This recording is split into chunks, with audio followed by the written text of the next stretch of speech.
This is rather a profound sentence, actually, isn't it? On account of the agitation of the mind, consciousness appears to become the object of knowledge. And I'm suggesting that this agitation is our attention. When we're aware of an object,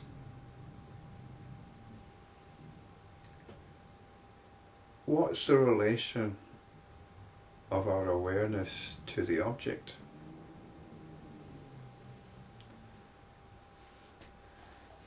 If you look at an object, here's a mouse. If I am aware of this mouse, what's the relationship of my awareness to this mouse? Is my awareness a different thing to the mouse? I think we tend to think, yes, it is a different thing. But the Yoga Vasistha is saying, no, that awareness of the mouse is no different from the object, from the mouse.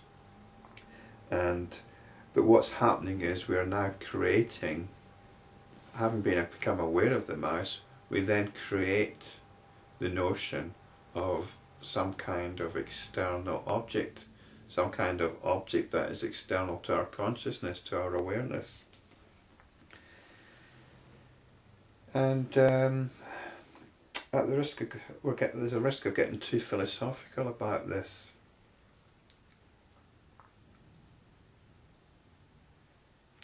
We're thinking too much about it. It's that thinking, again we could call that thinking the agitation of the mind, the cognitive process, which divides things into objects.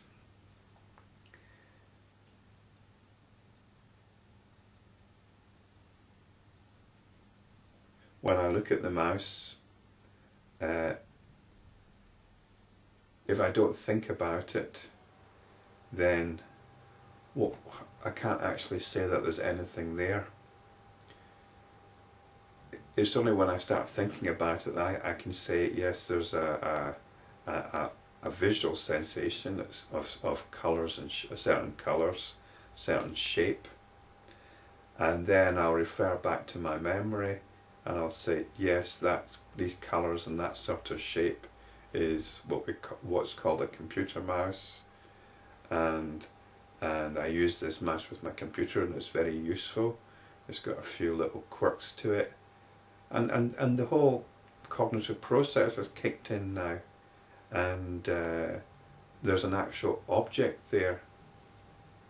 But if we're in touch with just the field of experiencing, not engaging with the cognitive process, then there is only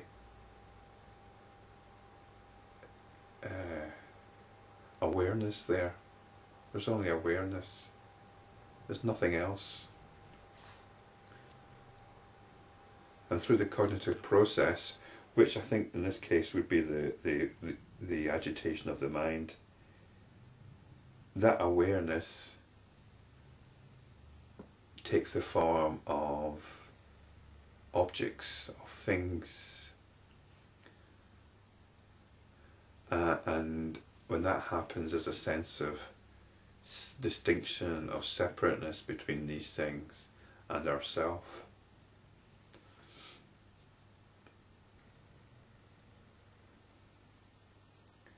To rid oneself of the disease of this samsara or world appearance, there's no remedy but wisdom or self-knowledge. Knowledge alone is the cure for the wrong perception of a snake in the rope.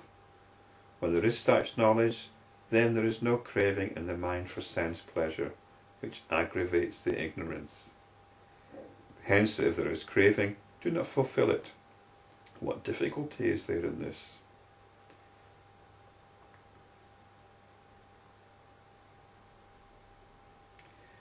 Yeah, when you understand that it's all the relationships we have with other people and objects are mind created,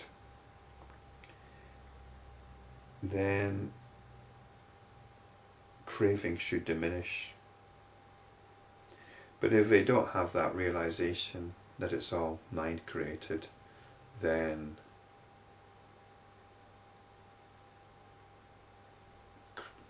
we haven't got any basis for dealing with craving.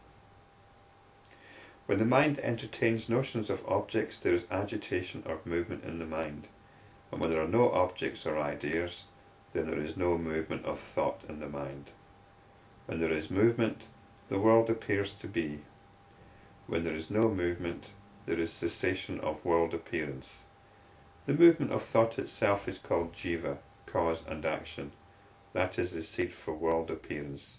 Then follows the creation of the body.